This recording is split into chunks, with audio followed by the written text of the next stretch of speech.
Hello, everybody, and welcome to today's webinar, Building AI Agents for Your Organization. Now, AI agents really have the potential to transform business processes. They automate tasks, they enhance customer interactions, etc. But how do you get started? How do you move agents into production? And that's where we're going to talk about during this webinar. We're really going to focus on a pragmatic approach, how you can really work with AI agents in your organization, how you can get started, what's the anatomy, what's the technology behind it, and some key considerations.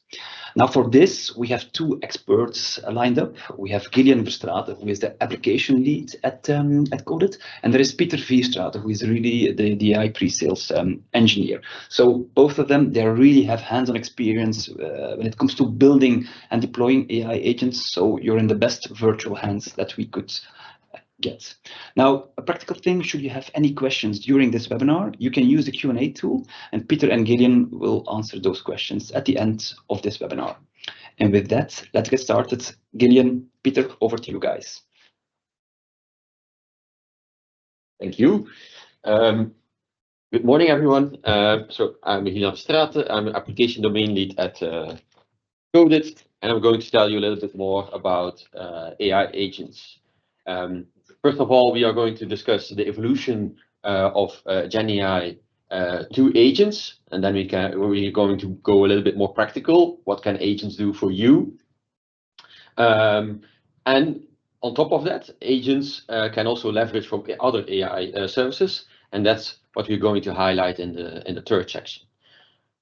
Then there are a few important topics that we want to put into your mind to explain what you really should consider when building a successful AI agent, and then we are going to discuss the potential next steps to build something in production that is production ready. All of the things that we are going to show today are based on real scenarios that we executed at customers. That's something that I wanted to share as well. So for the first topic, we go to Peter, who is going to explain to you a little bit the evolution from GenAI to agents. Hello, everyone. So yes, let's get over to the content, the hard stuff. So we would like to start with this comment by Jensen Huang from NVIDIA that you probably all know. So he said a few months ago that the IT department of each company will become the HR departments of AI agents in the future.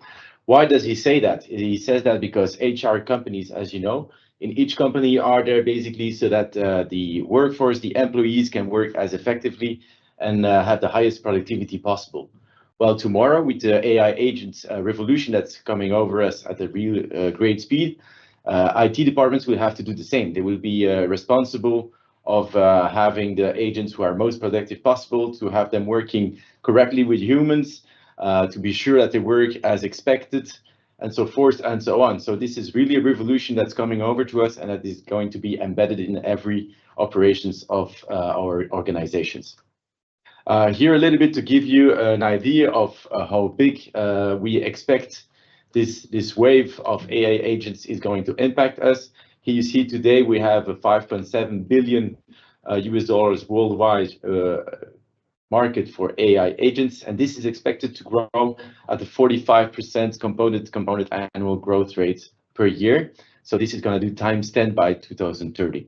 So this is going to be really fast, and we always see it happening today. A little bit an overview of the evolution, so you understand also like where we were and where we stand today. We could set the start of agents at different points, but we chose to put it in 2017, where scientists of Google came with the paper, "Attention is all you need." Maybe you heard of it, but this is really like a pivotal moment in the history of AI overall. So basically, what did this paper say? This paper is a paper where theoretically it allows large language models to really identify the most important topics and to build the responses accordingly. So basically, it really helps to give like a very human-like answer to an input.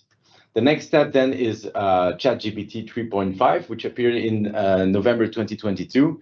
And we all played with it and all discovered the power of it. Even us here, we even as experts of AI, we're ourselves astonished by how powerful it was. And it reached 100 million users in 60 days, which is still a record in adoption of new technologies. The issue with large language models is that it's built on publicly available information and data, so it cannot answer to proprietary data. So the next evolution was basically to invent RAG systems, which stands for Retrieval Augmented Generation Systems. Very complicated word, but it's just that you feed a large language model with your own data, and basically it's capable of understanding your data and answering accordingly to questions with regards to your database and data. The next level here is that we feed it with, we give to these foundational models, large language models, we give it tools, we give it memory, we give it reasoning abilities, and these are the agents we're going to talk about today. So you really see that in 8 years' time, we are going very fast in the development of these new technologies. And I will hand over the word now to Gillian. Yes, if you are looking at the solution that we have today, Microsoft provides two flavors of things with LLMs. On the one hand side, you have your personal assistant, which is linked to you as a person. So it is really just helping you as an employee or to do your work and to assist you to write faster in a summary or something like that. On the other hand, we have the company assistants, and that's what we really call the agents today, where we are talking about autonomous systems that can detect your information, can retrieve data from your organization, and use that to provide better answers to your customer or to yourself. That the company assistant works on behalf of a process or a company, so that could be a chatbot that you expose to your customers, but that could also be an internal tool that helps you with your business process and to work faster. There might be that in the future in your organization there will be more agents than people, and it is really dependent on the functionality. So for each functionality that you have a different agent, or you have an orchestration of agents that are doing that work. Now, that's how Microsoft makes the distinction at the moment, and they map that to different services. On the left-hand side, we have the personal assistant with Microsoft 365 Copilot. That's not what we are going to discuss today. I think that's the most out-of-the-box solution as well. And then we are going to focus today on the company assistant, where there are multiple solutions available. The most important ones in the Microsoft ecosystem are currently the Copilot Studio and the semantic kernel. One being a low-code solution, the other one being a pro-code solution. Then, if we look at the autonomy of an agent, then we usually build that on top of with this structure in mind. We have on the bottom we have the foundation models, where we explain, where we define which model to use. In Copilot Studio, there's always OpenAI. In semantic kernel, you can define that, and then you potentially on the top you have a user experience. That is not mandatory because agents can also do work just behind the scenes. But in order to build a successful agent, you should consider knowledge, skills, and autonomy. Knowledge is the data that you have in your organization, which drives you which gives the information to the agent to give better answers. Skills are like the triggers that you can have. For example, an email comes in and then it automatically takes an action, or it is something different that is driven from a human interaction, or from a timely basis. That can all be configured. And then we have the autonomy, where we have the self-learning aspect, and we have the aspect of making decisions by its own. And that's what we are going to show in the demo later on very nicely. So all of that, the combination of this overview is one agent, and then one agent can communicate with other agents or can stand on its own. This is just a highlight of one specific agent. So what can agents do for you? First, we need to define the level of complexity that we have in our agent. An agent can be just for retrieval, where we are fetching data from your data sources. This can be unstructured data. This can be data that you have in any location. We qualify that data, and we make sure that it provides information to the customer, which it otherwise need to search in a library or something which is very unstructured and maybe unclear for a first-time user. On the other hand, we have a task-based agents, which are a little bit more complex, because then you need to have a complete process. So basically, based on the question that is asked, we are going to detect what you might want to do as a user, and then we are taking the appropriate actions. So then you continue with extracting the business information that you need. We are going to call some APIs or some other LLMs, some other agents, and do some magic, and then we will provide the answer. So the main idea here is that you have a human trigger and that one action gets executed. That's the part of the task. And then if we really want to build autonomous agents, then we go the next level, but then I give the word back to Peter. Yeah, so thank you, Gillian. For the last step here, so the autonomous one, this is the most advanced one. And so here again, it's also triggered by a human action. And then we have several agents working together basically to crunch down an issue. Each one of them is going to solve part of the issue, and then they're going to bring it together again to bring the solution back to the human. So here we're going to give you an example of a case that we developed internally for the Proximus group. So it's a case about IT ticketing. So as you know, probably IT ticketing systems can be very cumbersome in companies. We have an example here. So basically, where we would like to create an API with an outside cloud, and therefore we need to contact different people. We have to collect information. And this is even for very experienced employees within the Proximus group. It takes them about 10 minutes. And what is complicated in here is basically that the information is scattered. So you have to go and look in different databases. You have to see which gatekeeper, so human gatekeeper, you have to contact within the IT department, and so forth and so on. And this is quite cumbersome. You have to know the organization quite well, and you have to be able to collect the correct information to give it to the right person. So what are we going to see here? So here we're going to see a workflow with 3 agents. So each one of these agents has access to tools, has a specific job that is described to him, and is able to communicate with each other. So we have the ticketer, the one who is going to create the IT ticket. We have the researcher, the one who has access to the databases and who is able to look up for the information. And then, of course, we have the mailer, the one who is going to send the email to the human employee who will need to give access to the next step.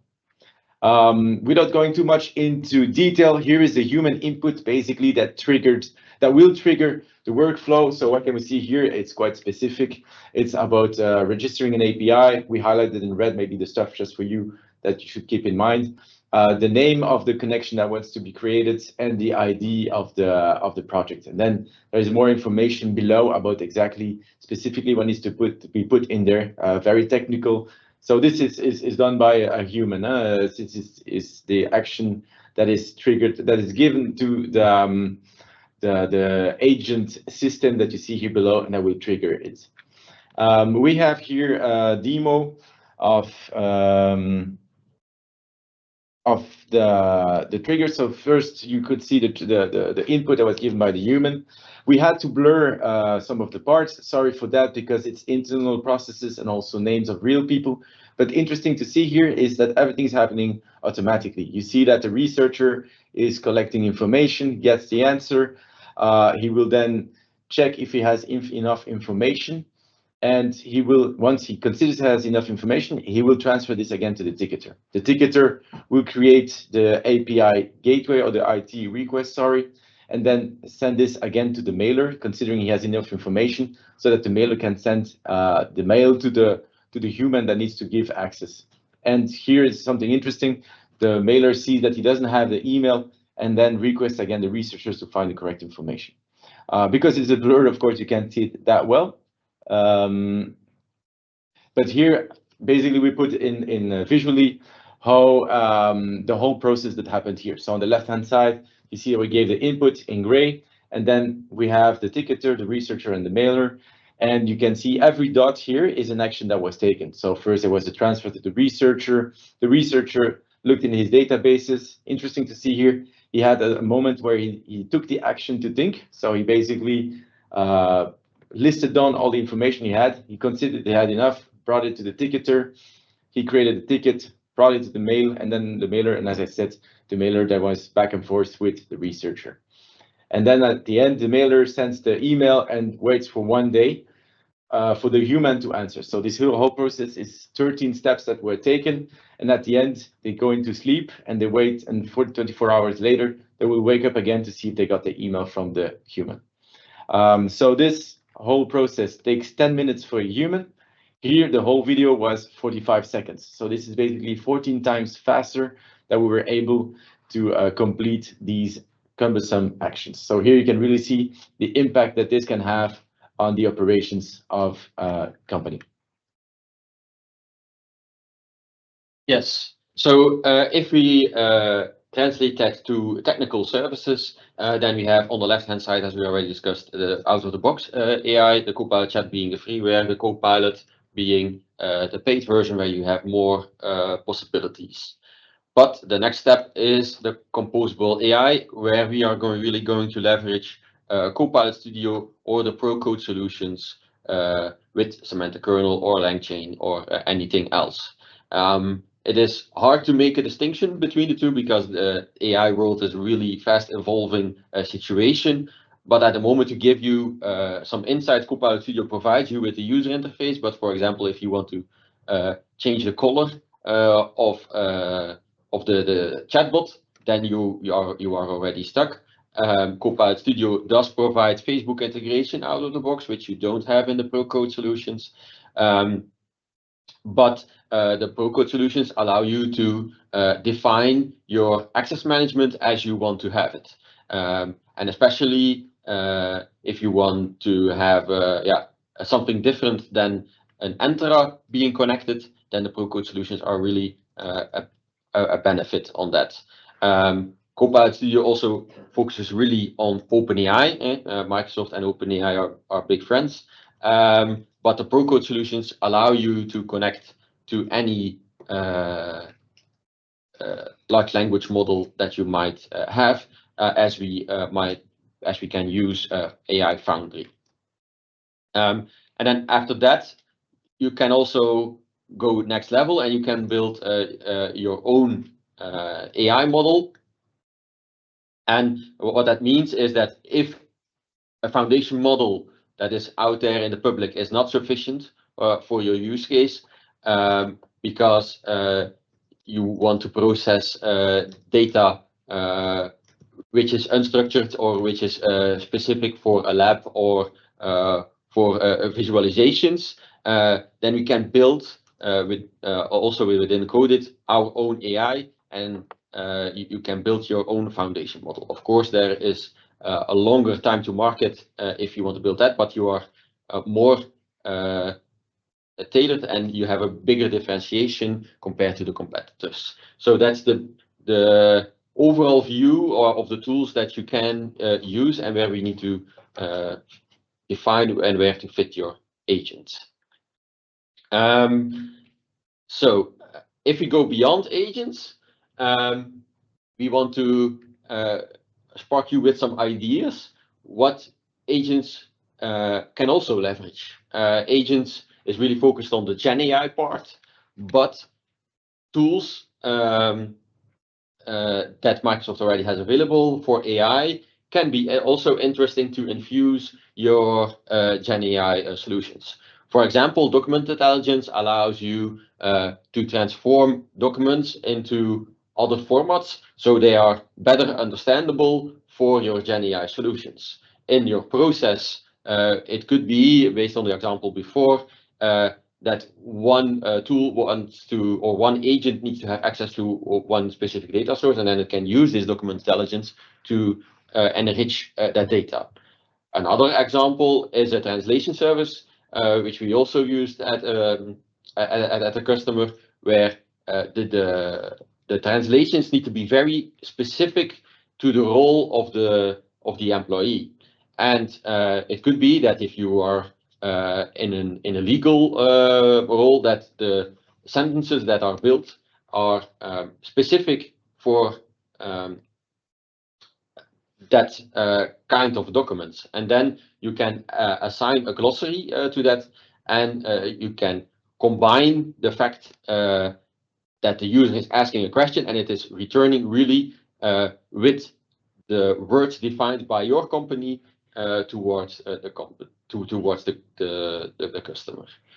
A third option is vision, where you, based on visual interaction, based on a webcam or a video, it can detect and make a decision, and based on that scale or perform other actions.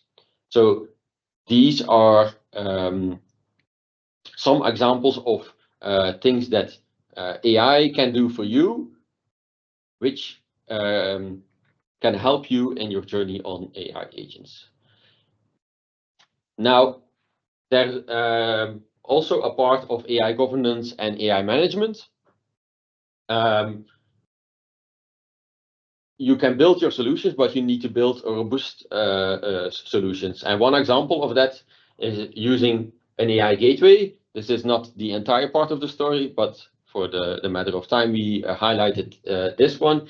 The idea here is that you can use an AI gateway to, on the left-hand side, have your intelligent apps and your many agents that you might have in the future, and abstract that away from the AI services that are behind. So they are secure and they can scale independently, and they are always in a healthy state, where you can also do basically all of the things that you usually can do in an API management, like throttling, like IP management, like user management. You can really abstract that away, and you can infuse that all via the AI gateway solution. That is only one part. There is many more, which we can discuss a little bit further. Key considerations that you should take if you want to build a successful agent. On the one hand side, you have data quality and data quantity. You need to have a structure in your data, because that is the main data, and that's the main driver for building a successful agent. And then it's about quantity, so having enough data, but also having a data quality, and be able to define what is important for the agent. So for one agent, data can be data A can be very important, for the other it doesn't. So you need to quantify, you need to score the data based on the agent, and then you can on that agent configure, oh, this is important for this agent. We are going to bring that specific data element more up, so the quality can be improved with that specific agent. Apart from that, yeah, we have performance and scaling. That's a little bit the slide that I just explained. A third important topic is ethics and bias. For that one, we can look at content safety and through system prompting. So what that means is that you don't want to have your agent or your potential customer using your chatbot and being able to ask you, how can I make a bomb? you don't want to allow that to the user. So that's where content safety comes in, and where you can configure how flexible the user can be with this ethical story. On the other hand, you need to have a solid system prompt. So that's a default text that you define as a system to drive your agent and to give the rules to the agent. When you have a plain LLM, you are basically talking to a person with no opinion. So basically, you need to explain him what he should do and what he should not do. And there are certain patterns and things that we have used in the past that have been proven successful to build these agents. Then continuous learning and improvements, that's based on the data and the feedback that you get back from the activity log and from the output of the data, that we can see how we can optimize this agent in that direction and in that direction. This can go really far or can be rather basic, really depending on what the scope is of your agent. The narrower the scope of your agent, the faster you will reach that plateau, and otherwise you will need to improve and really learn from the questions that the users really ask to this AI agent. At last, it is also important to do some testing and validation. At Codit, we have like an automatic procedure for that, where you can just put in your questions that the user should ask and the expected answer. And then we are going to validate via an automatic process. We are going to validate if the answer that the AI agent gave is matching the quality that it should have. And we are going to quantify that. And if that is below a certain threshold, we know that we will need to improve on that. That guardrails the data, the quality of your overall agent, and you are sure that nothing goes through that should not go through. For example, if the agent promises you to give you a discount on your product, you don't want to be responsible for that. So that's one major thing that we, for example, put in these testing and validation questions. Next to that, we have also some agent tooling considerations, and then I'm going to give the word back to Peter. Yes, thank you, Kilian. So I will not go necessarily through all the questions, but very important for you to share with you these questions. Why?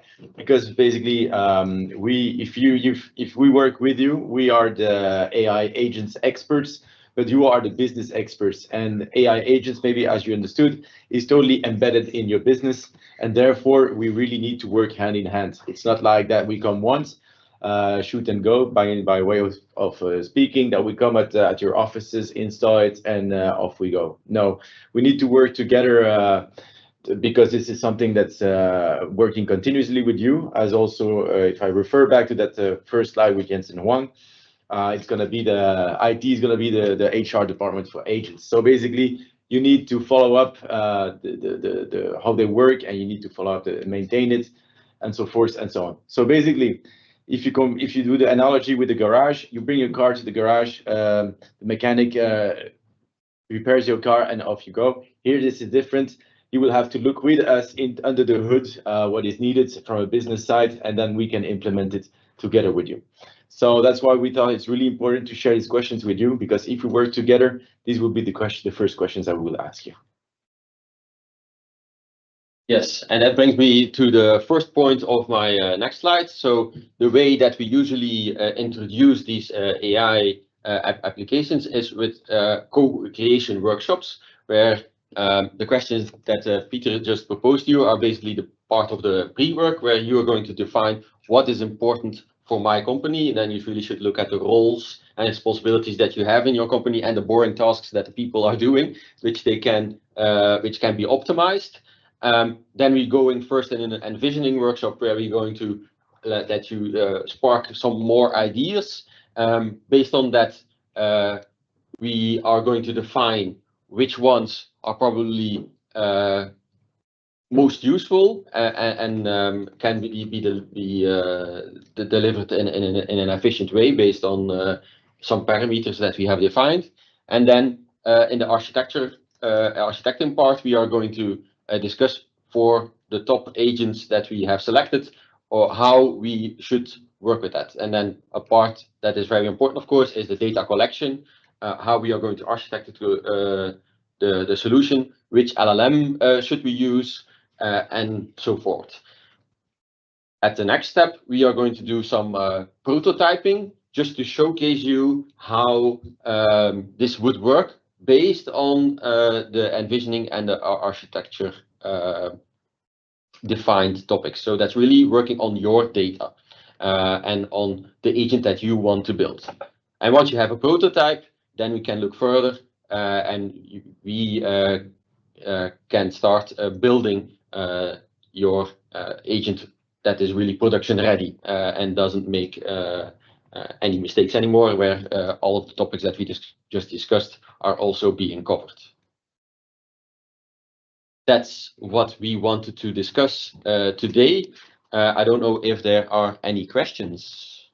Well, if you've got any questions right now, please use the Q&A tool. Some questions have already come in the tool, Gillian, Peter. So Yeah. the first question we got, it was a bit more infrastructure related. It was a question on the gateway, the AI gateway. Mm-hmm. Where is it positioned? Can you explain that a bit more? How does this work? And yeah, so the AI gateway is really positioned between your models, your LLM models, and your front-end applications. So you have your user interface layer, let's say, where it connects to the background and it connects to your LLMs, and that's where this mapping is being done. Sometimes there is also a business API in front of that. This is really to hide the LLMs itself. For example, this can be useful when you have a high load and you want to scale independently, but you don't want your application to be bothered with that. And then you can let this over to the AI gateway. So then it's really, then you have a front end, you have a back end, and then you have the AI gateway and then your LLM, but it could also be just one step above, depending on the scenario. Okay, thanks. There's another question which is more related to cost. Is there any idea what the cost is on running such an AI agent project? Running an AI project is depending on the solution that you choose. If you choose for Copilot Studio, for example, there is a fixed price where you get a certain amount of questions that you can ask. On the other hand, if you really go custom, it could be cheaper depending on the workload that you have. If I look back at a project which we did in the past, we were building an agent which retrieves data and is performing like 4 or 5 tasks. And then we were around 5 cents per question that was asked. And then it's really depending on how many questions that you have and how popular your agent is to define the full price per month. And it is, of course, also dependent on how autonomous this is, because the more autonomous, the more actions that you need to execute, and the more the more costly this will be. But this is a rather complex analysis that you need to do, and that's based on the token counts of the LLMs. Yeah, that's a little bit the way that works. We can of course discuss that also in this envisioning workshops and so on. Okay, another question we see is, and what we got is more like a legal question. Who is responsible for copyright? Yeah, it's a very important topic. So of course, the data that is used to generate your or to create the LLM, the foundation model. There has been some discussions going on before, whether who is responsible for that. It's definitely not you as a company. If you are using foundation models from Microsoft, Microsoft will back you, and in case of any concerns on that copyright, then they will support you in that along the way. So that is not it's something that you should consider, but if you choose a Microsoft solution, then you got yourself covered. Thanks, Gideon. I don't see any questions right now anymore, so I think we can close this webinar. Now, should you have any more questions, please just answer and or reply to the email you got for the invitation of this webinar. We'll be very happy to take these. You'll also find here the contact details of Peter and Gideon, so you can contact these guys directly for any questions.